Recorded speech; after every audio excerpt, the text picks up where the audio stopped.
kalau sudah kita gunakan persamaan regresi ya, dan regresi linear sedemikian rupa ya, maka semakin tinggi kadar konsentrasi yang kita masukkan ke dalam darah itu nanti, maka tentu saja berhubungan linear positif ya dengan absorbansi. Nah, absorbansi yang kita ukur itu digunakan nanti untuk apa? Menetapkan, menghitung kadar obat di dalam darah itu. Ya, itu yang pertama. Oke ya, nanti linearitas. Nah, acceptance kriterianya itu adalah syarat dikatakan metode yang kita pilih ya, nanti kita metodenya pakai metode spektro ya, fotometri. Nah, metode kita pilih itu nanti ya, linear dalam membaca absorbansi dan menetapkan kadarnya kembali. Oke ya, berikutnya adalah dalam hal recovery. Namanya recovery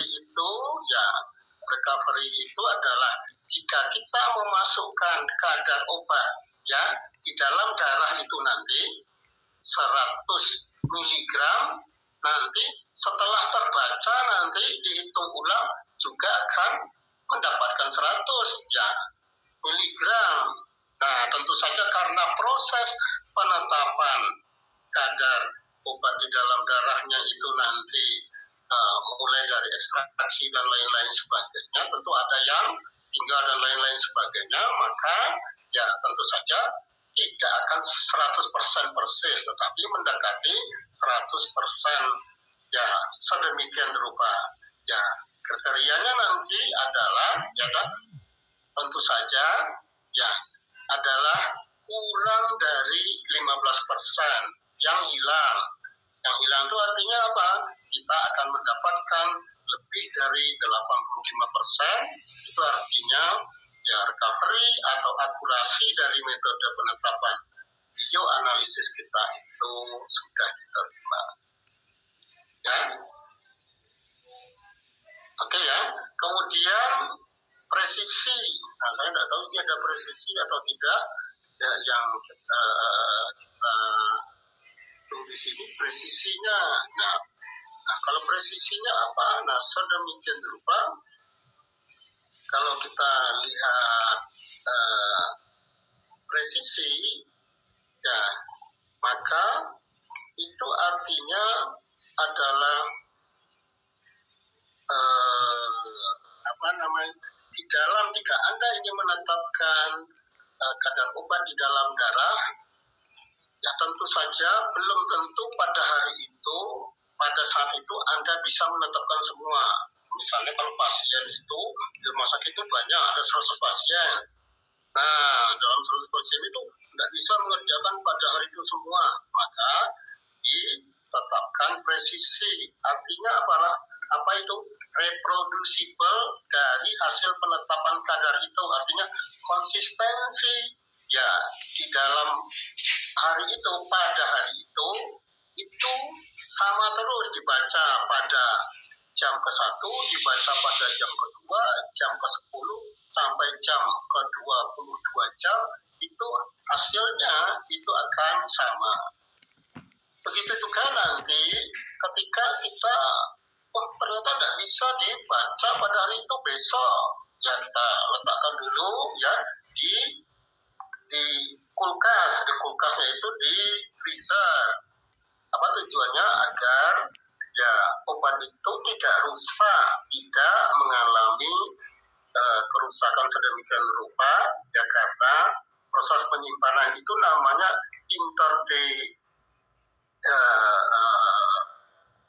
konsistensi antar hari itu sama enggak, interdepreciation sama enggak sedemikian rupa ya. Tapi kalau yang interde kita enggak menetapkan, nah itu nanti kita bisa menghitungnya menggunakan CV, coefficient of variance. Nah, nanti persamaannya akan kita kirimkan pada teman-teman semua, sehingga apa?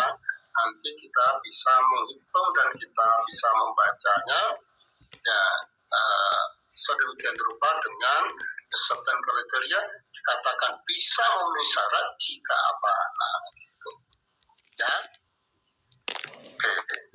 Nah, ya, itu dipahami sedemikian rupa. Oke ya, ini sebagai pengantar dulu. Nah, baru kita masuk ke slide. Yang pertama, slide-nya Bu Prita yang pertama tadi. Kita kembali ke slide-nya Bu Prita yang pertama, yang itu betul. Nah, sekarang ya bagaimana cara kerjanya? Kembali slide-nya dari ada Bu Prita.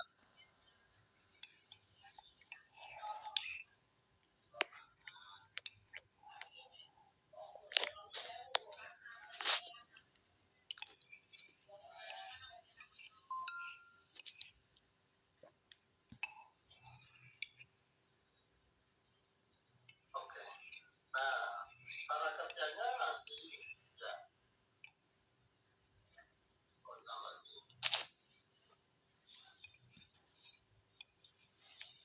Ternyata di slideshow hilang, berarti saya ini ya Pak, nggak slideshow ya? Ya, coba saya yang slideshow, mudah-mudahan saya bisa.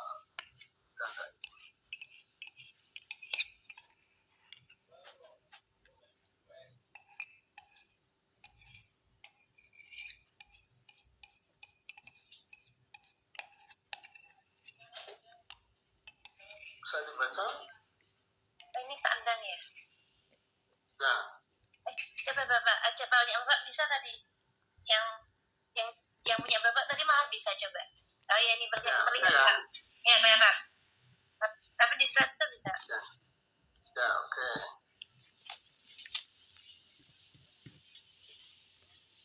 Ya, kita slideshow teman-teman. Oke ya, bisa ya? Ya, bisa ya Bu? Kelihatan sih Pak, kelihatan. Oke, baik, terima kasih. Nah, sekarang caranya adalah, ya, tentu saja, nah, kita menggunakan hewannya nanti di praktikum B6 itu adalah menggunakan hewan kelinci. Ya, teman-teman, kita menggunakan hewan kelinci. Nah, hewan kelinci itu kita ambil darahnya, ya, dari telinga kelinci. Nanti secara teknis kita akan ajarkan kepada teman-teman mahasiswa semua mengambilnya dari pembuluh darah di telinga kelinci. Kemudian kita tampung. Nah, kita tampung ya pakai tampung etanol, dan tampung etanol itu sebelumnya kita beri bahan ya anti pembedalan darah ya 2 bulan.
Supernatan itu adalah bagian di atas nanti akan kelihatan dua ya. Misalnya itu seperti tabung yang ada dari ini, yang di bagian putih itu adalah supernatannya yang hanya ada etanol ya, yang mana sudah mengambil obat yang ada di dalam darah dan darahnya yang di bawah. Nah itulah yang nanti akan kita ambil sedemikian rupa, dan itulah yang nanti yang akan kita tetapkan kadar obatnya di dalam darah ya.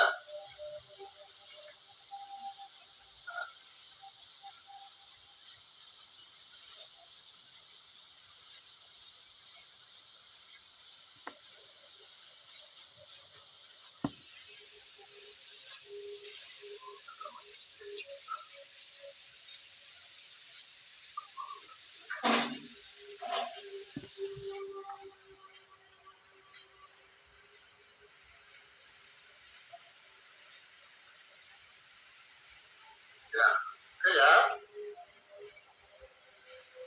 Ya, Pak. Ya, slide berikutnya. Ya. Nah, slide berikutnya adalah, nah, namanya pembuatan larutan stok. Ya, larutan stok itu digunakan untuk apa? Nah, ya, larutan stok itu adalah digunakan untuk ya, untuk ya penetapan kadar obat dalam darah kita. Pada praktik ini kita menggunakan obatnya obat amlodipin. Pada apa itu? Pada amlodipin, teman-teman. Nanti apa? Ayo, ada yang tahu nggak? Apa ya? Bikin itu. Yo. Siapa yuk? Nah, tunjuk deh. Potensi bukan. Ya. Ya. Golongan apa, nak? Iya, kalau Kuliah ya? kalau golongan kita nanti kuliah kita Oh, berapa nih, Pak? Nanti pas beli katanya ya, pas beli katanya. Pas beli katanya. Oke, ya, sekarang nanti ini ya secara terpisah kita membuat larutan stok. Adalah larutan yang mengandung konsentrasi obat tertentu. Nah, jadi kita konsentrasi ya 100 mikrogram per mililiter. Nah, per mililiter ini yang akan kita buat sedemikian rupa dan akan kita tetapkan kadarnya untuk apa? Untuk tadi, untuk tambahkan ke masing-masing tabung reaksi, dan kita akan membuat menggunakan dan linearitas dari penetapan kadarnya ya, timbang 5 gram amlodipin secara teliti ya, kemudian dilarutkan dalam diluennya tadi apa? Diluennya pelatih dan masukkan ke dalam lampu ukur, lampu takar atau volumetric flash 25 ml, dan ditambahkan diluennya hingga tanpa batas dan dimungkinkan sedemikian ya. Nah, kemudian dari larutan stok itu kita ambil beberapa mililiter. Nah, kemudian dan di sini penyiapan larutan standar, ya standar solution itu disiapkan. Langkah satunya adalah mengambil dari larutan stok itu sebanyak 30 mikrogram per mililiter, ya dengan cara mengambil mana ngambilnya dari larutan stok, yang 0,1 mililiter dari larutan stok.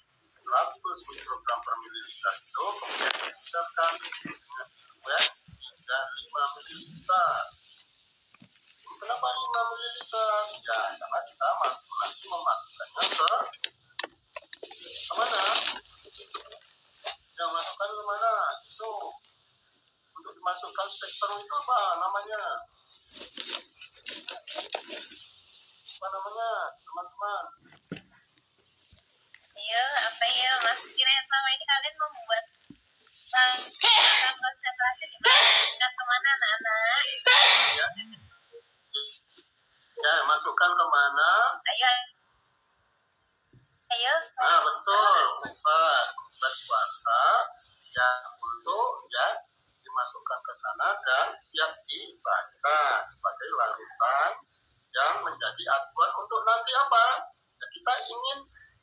lihat ya amplitude itu lambda max panjang gelombang maksimum.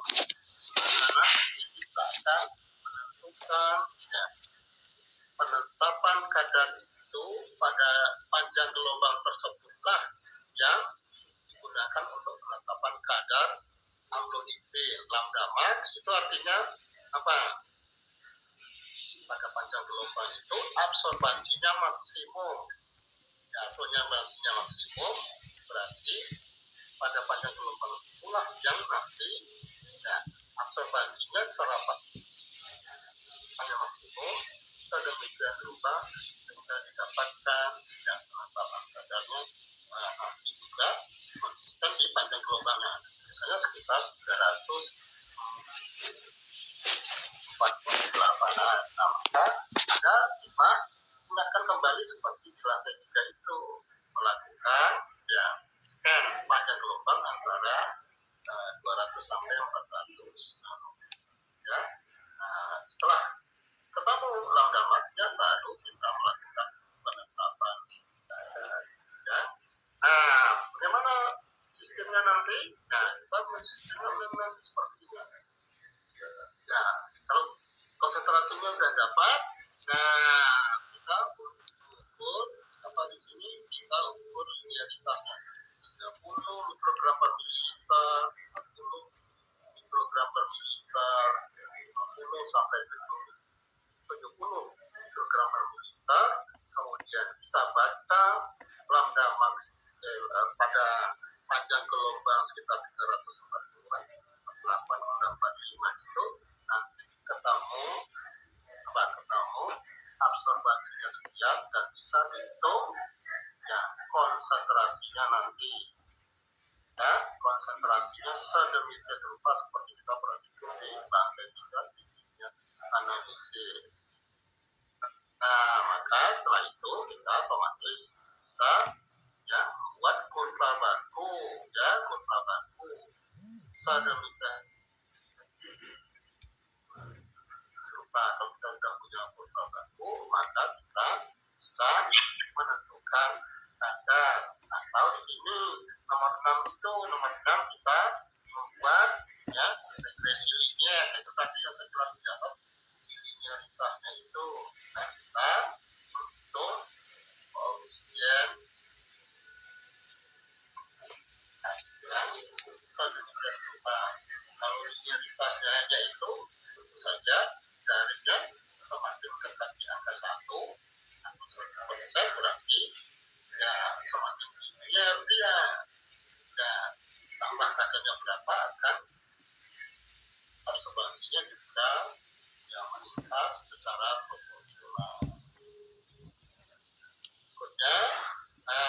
Berikutnya seperti yang di awal saya jelaskan, kita itu recovery. Recovery itu bahasa Indonesianya adalah perolehan kembali. Jika kita masukkan 30, sebaiknya seharusnya kita juga nanti akan mendapatkan 30 mikrogram per mililiter lagi. Dan mililiter ini teman-teman semua itu adalah per mililiter darah ya, per mililiter darah itu hanya sedemikian rupa recovery dan diatur pada gelombang panjang gelombang maksimum dan kita ya ukur menggunakan persamaan. Itu mudah ya, persamaan itu berapa konsentrasi yang kita masukkan ya, berapa yang terbaca dikali 100% ya, sedemikian rupa. Nanti acceptance kriterianya juga kita acceptance kriterianya itu tentu saja mendekati 100%. Karena proses ekstraksi dan seterusnya ya maka ada namanya acceptance kriteria yang dikatakan dia ya memenuhi nilai akurasi jika dia recovery-nya di atas 85%. Semakin tinggi semakin bagus, semakin tinggi semakin bagus mendekati 100%. Dan yang kita hitung nanti. Ya, sedemikian rupa dan ini adalah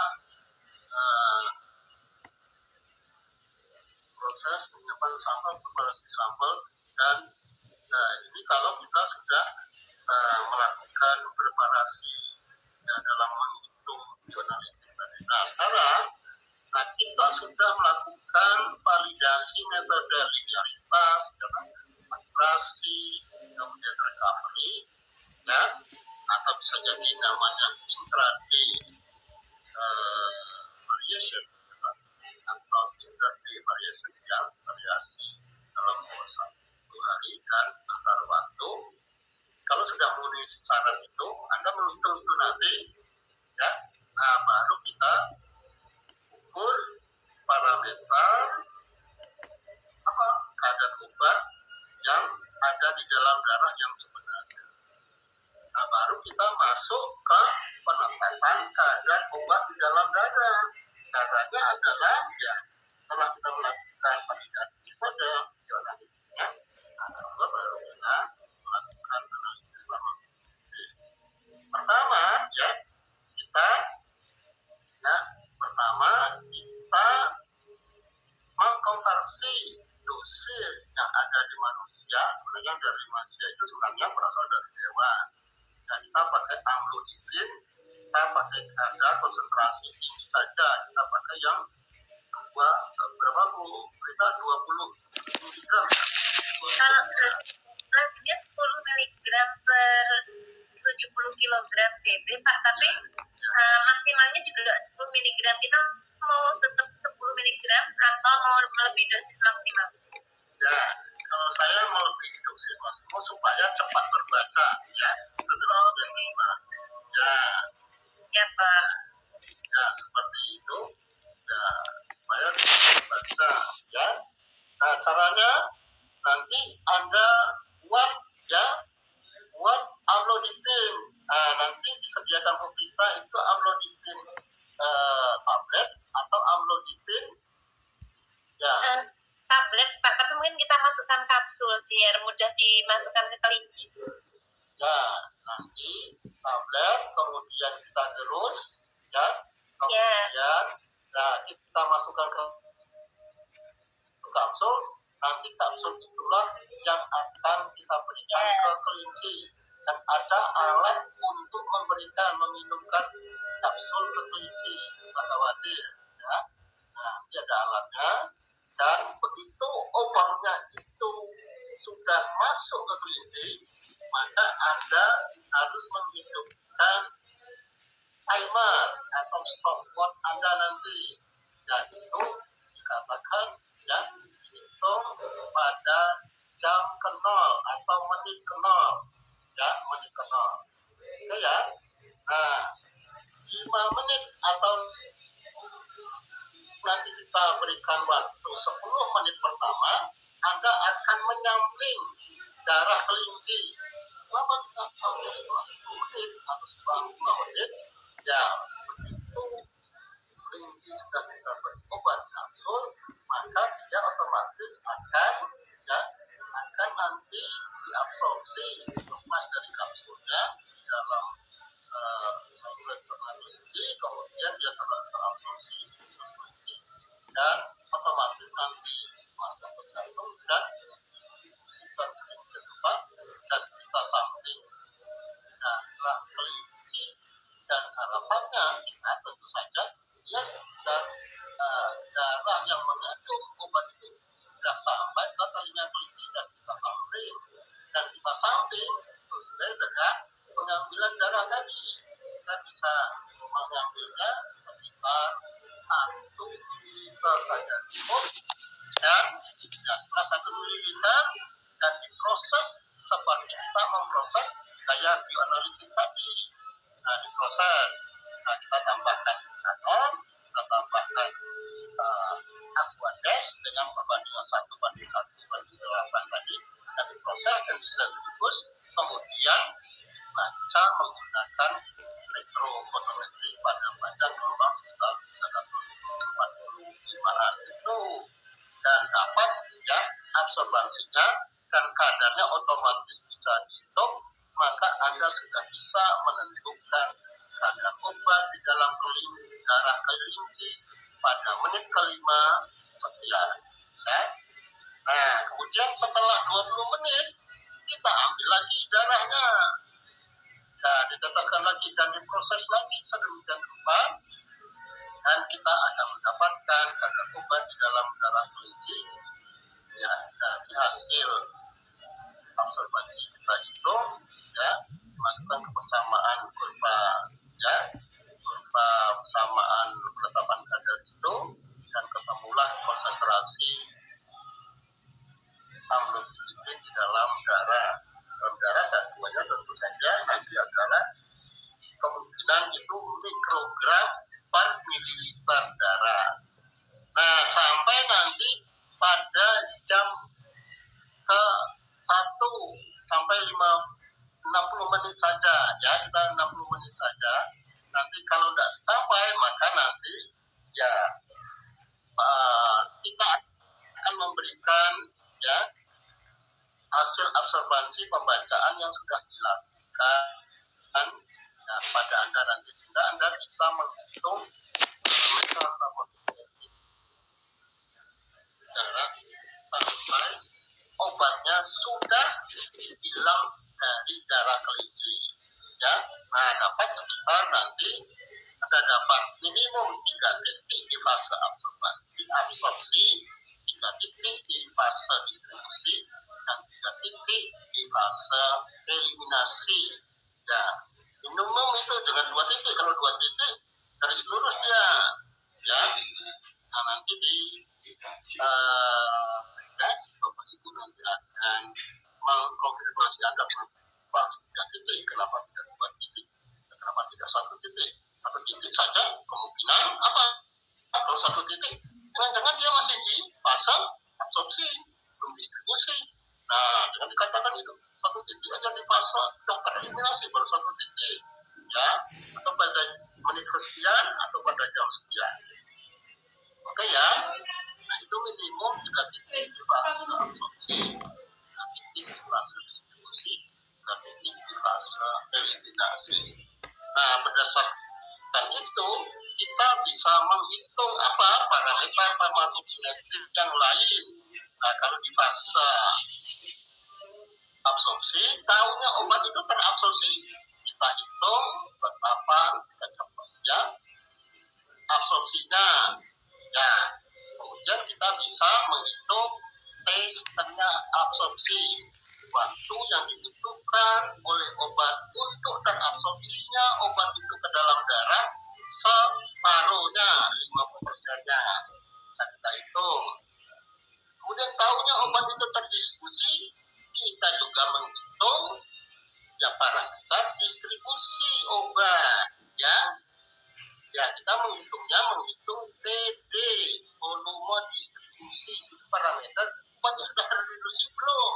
Nah, parameter yang kita gunakan, tahu tidaknya kita obat distribusi, nah, kita menghitung TD, volume distribusi. Volume distribusi satuannya adalah liter atau liter. Oh, sudah dihitung, berarti sudah tinggi sekian mililiter atau sekian liter, berarti obat itu sudah terdistribusi. Nah, begitu juga kita nanti juga bisa menghitung, ya, namanya tetapan kecepatan eliminasi. Itu tahu tidaknya kita obat itu sudah dieliminasi. Eliminasi itu gabungan dari obat itu tersebut metabolisme dan obat itu sudah terekskresi.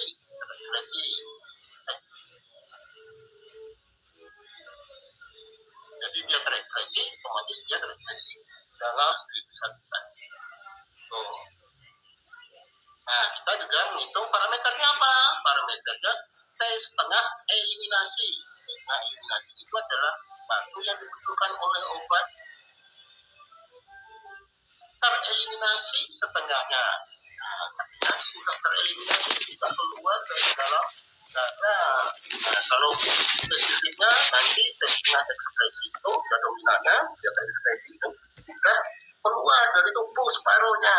Nah, sehingga kita bisa memperkirakan obatnya itu, setengah eliminasinya 5 jam. Berarti dalam waktu 5 jam sudah tereliminasi dari dalam darah itu separuh obatnya. Nah, itu digunakan nanti untuk menghitung apa? Menghitung ya dosis, ya menghitung apalagi menghitung frekuensi. Pasnya itu diberikan 1 kali sehari, 2 kali sehari, 3 kali sehari bisa gunakan berdasarkan setengah eliminasi. Dan nanti bagiannya hitung-hitungnya sudah kita pelajari.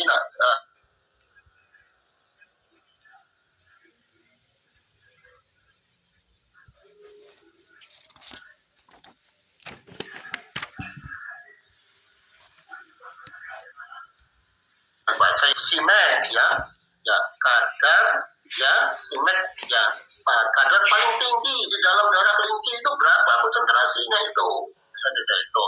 Dan kita bisa menghitung Tmax itu waktu untuk menghasilkan kadar paling tinggi di dalam darah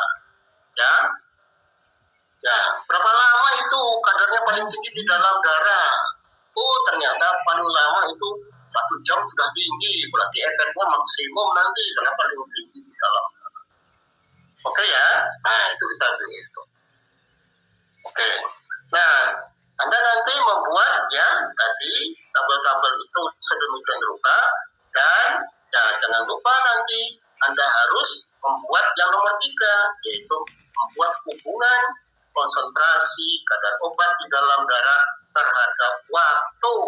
Ya, ini terhadap waktunya bukan hanya waktu eliminasi, terhadap waktu mulai obat itu terabsorpsi diberikan sampai obat itu tereliminasi. Nanti hubungan dan konsentrasi obat di dalam plasma terhadap waktu itu kelebihan diberikan terhadap waktu saja ya terhadap waktu. Nanti akan ketahuan dia tereliminasi pada waktu berapa mulai tereliminasi. Oke ya, nah gambarannya sedemikian begitu. Dan juga kita bisa menetapkan parameter yang lain, parameter farmakokinetik. Ya, oke. Saya kira begitu penjelasan kita. Berarti kita melakukan 2 hal. Kita melakukan bioanalisis, ya, melakukan validasi metode penetapan kadar obat di dalam darah. Yang pertama, kalau sudah bagus memenuhi syarat semua, ya, baru kita mengukur, ya, mengukur apa? Mengukur kadar obat yang memang sudah dimasukkan ke dalam kelincinya, berarti ditemukan dalam darah kelinci semua. Dan baru kita sampling dan kita bisa menetapkan semua parameter itu. Nah, itulah gambarannya sehingga Anda tahu, kadarnya sudah sekian. Nah, apa yang Anda petik nanti dari analisis farmakokinetik itu adalah ya analisis farmakokinetik ya kalau bioanalisis sudah sama dengan analisis di lantai 3. Kalau farmakokinetik itu Anda sudah tahu ya gambaran prinsip dari farmakokinetik itu adalah bagaimana obat itu terabsorpsi, bagaimana obat itu terdistribusi, bagaimana obat itu tereliminasi. Apa parameternya yang kita lihat? Obatnya terabsorpsi sudah benar, kita nanti sudah bisa menghitung. Kita sudah bisa menghitung tes tengah absorpsi. Kalau tes tengah absorpsinya kapan, berapa menit, atau berapa jam, nah Anda sudah tahu. Dalam waktu sekian jam, obat itu sudah masuk ke dalam darah separuhnya. Kalau dia 1 jam tes tengah absorpsinya, ya separuhnya berarti 2 jam sudah masuk, berapanya? Berarti sudah masuk 75% dan seterusnya. Ya, Anda harus belajar logika menghadapi menghitung tes tengah dan tes tengah absorpsi dan tes tengah eliminasi. Itu standar-standar umum dalam penetapan kadar obat